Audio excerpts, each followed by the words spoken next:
Hello and welcome, friends. Welcome to another episode where I review vintage fountain pen beauties. Today I have for you a special treat made in a wonderful celluloid material. Today we are going to talk about a Italian fountain pen produced at the beginning of the 1950s, made out of this beautiful celluloid material. And we are going to talk about Columbus Extra 90 fountain pen. I hope you can see the beautiful celluloid material. This fountain pen is quite a special fountain pen made in one of my favorite periods in fountain pen making. We are going to talk about that period, so the beginning of the 1950s. In fact, I have here another beautiful example from 1953. This is a Mont Blanc Meisterstück 146. A beautiful fountain pen. And of course I have here my favorite of them all, a Schoeneken 111 Extra. And what links those fountain pens, let me take also this out of its holding case. And what unites. So apparently I have for you three fountain pens, one of my favorite fountain pens in my collection. So one Italian, one German, and the other one a German fountain pen. What is interesting about those fountain pen are the filling mechanisms that seem to be like a piston filler, but on the Mont Blanc it's the telescopic filling mechanism, on the Schoeneken is the click filling mechanism, and on this particular one it is a special button filler with the back knob non-removable, and quite similar with the push knob of the Mont Blanc. So I have three fountain pens, but let's return to the main attraction of this video, this beautiful fountain pen. Let me tell you what I paid for it, first of all. So I paid quite a reasonable sum. I paid 250 lei, or 50.55 euros, or 56.80 American dollars. And I think I did quite a nice deal. But you will see that this fountain pen has a little bit of flaw on the nib, and I will show it to you right now. I discovered this flaw, unfortunately, after I bought it. I'm not so sure that the seller knew about this fact, but it is what it is, guys. So, a little tine, not really the tine, but the iridium tip of one tine is missing. And this is a serious problem, guys, because to restore this kind of nib, it is a quite delicate operation, and not many restorers in the world can do their magic to save this nib. But thank God, it is an original nib. It is a Columbus 585 nib. It's engraved on it extra and the number 22.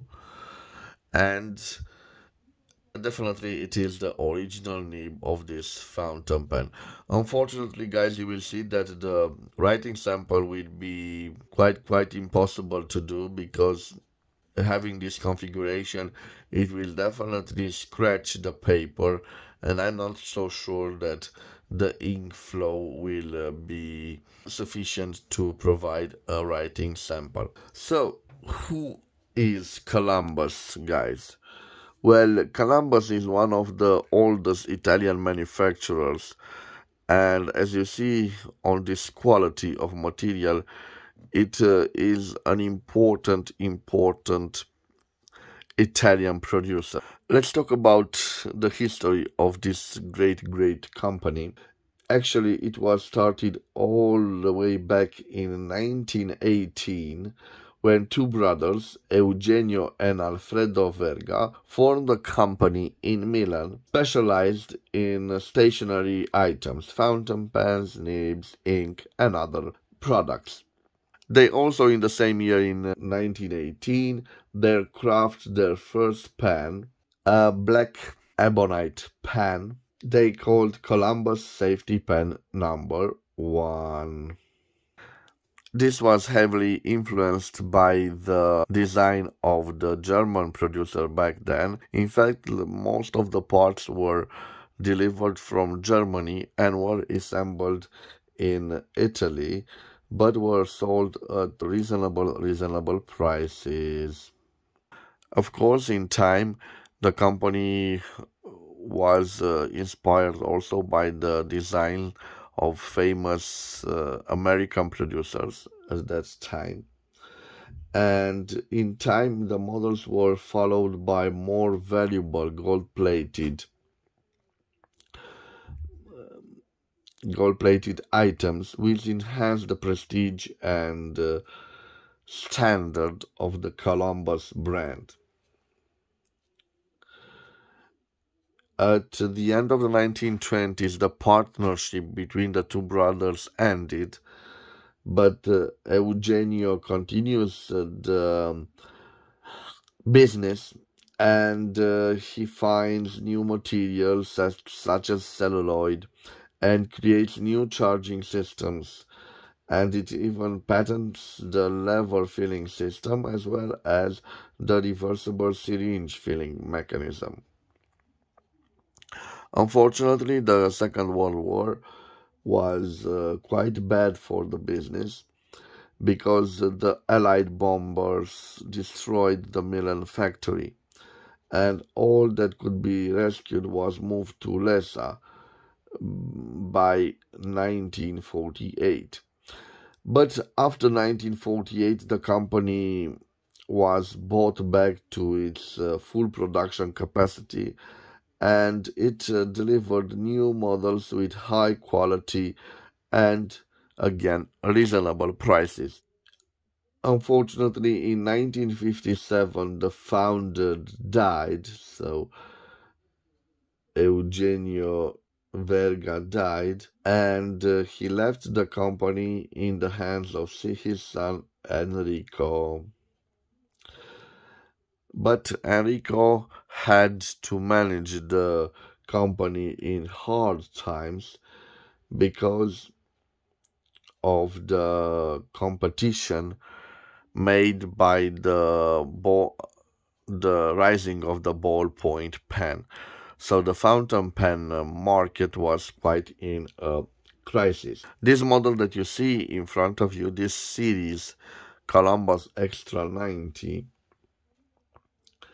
was the last series produced in celluloid by Columbus, and it was introduced approximately in 1951, and it had both piston filler, but also made with a special button filler, which I think I have in this model, with the back knob not removable, very similar to the Mont Blanc push knob of that period.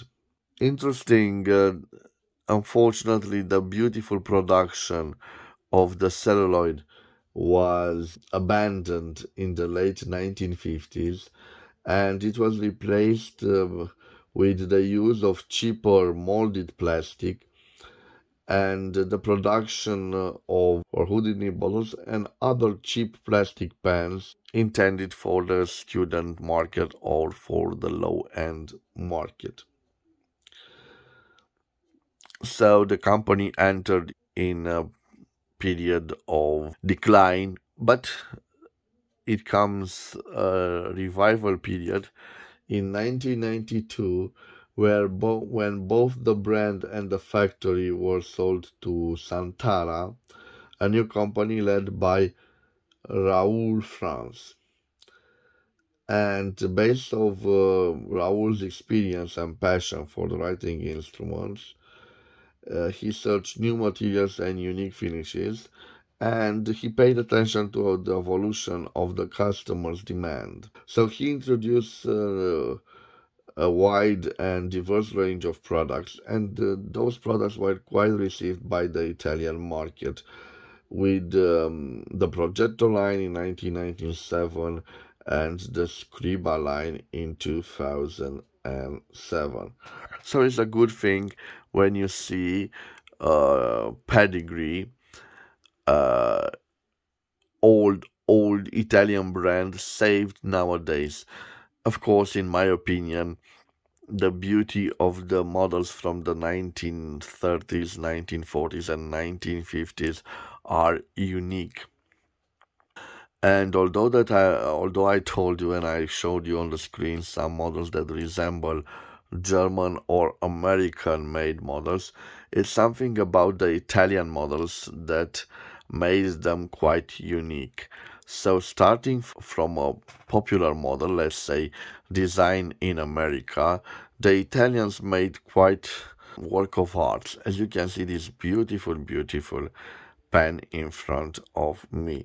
I will show it to you in a few moments. I'm sorry for the long history lesson, but I think that this is the first Columbus fountain pen reviewed on my channel, and you know that I like to do a short history lesson for you to understand better when this model came and the importance in the line of other models made by this Italian manufacturer.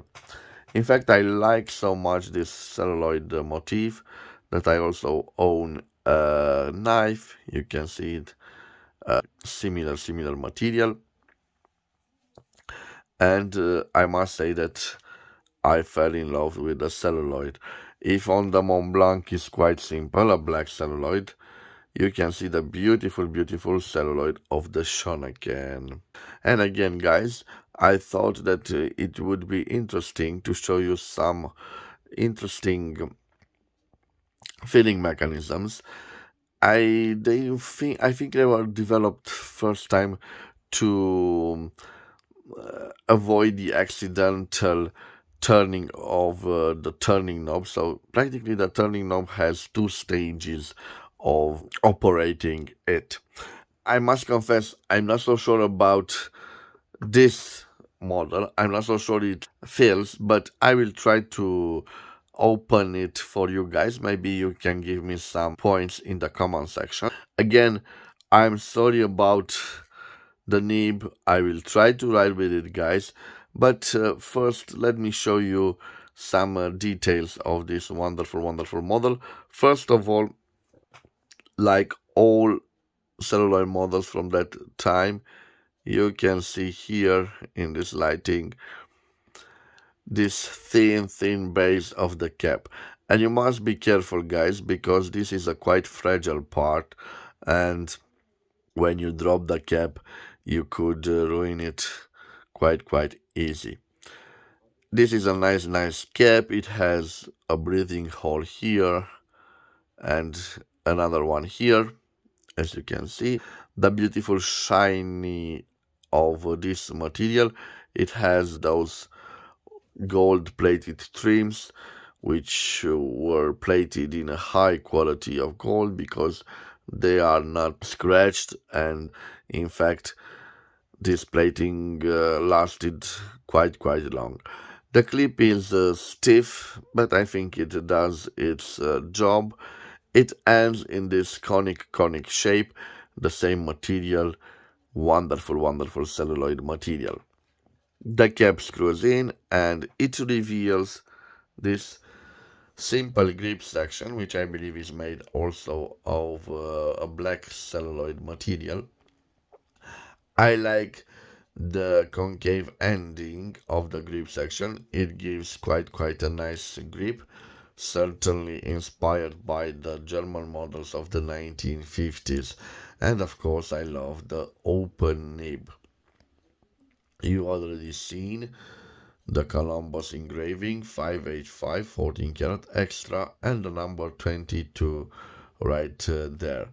At the end, a nice looking ebonite feed, and it reminds me, by the way, of the feed from the early models of the Meisterstück from the 1950s. You can see quite a same ski slope type feed. Unfortunately, guys, this is the problem. The iridium tipping has was broken. And guys, when does this happen? When you have a flexible nib, usually when you put too much pressure on it, that little material, iridium or other strong material, it is unfortunately lost. But it is a good thing the nib isn't cracked, so I believe it could be repaired. What about the cost of the reparation? A few €100. So what can I say, guys? So when you pay only €50 or let's say 60 American dollars for a fountain pen that can be found on eBay at 100, I believe I found it around €600. So I think it's worth all the money because this is the original nib. Of course, I don't like when I buy an instrument. No matter how rare or old it is, I like to use it, guys.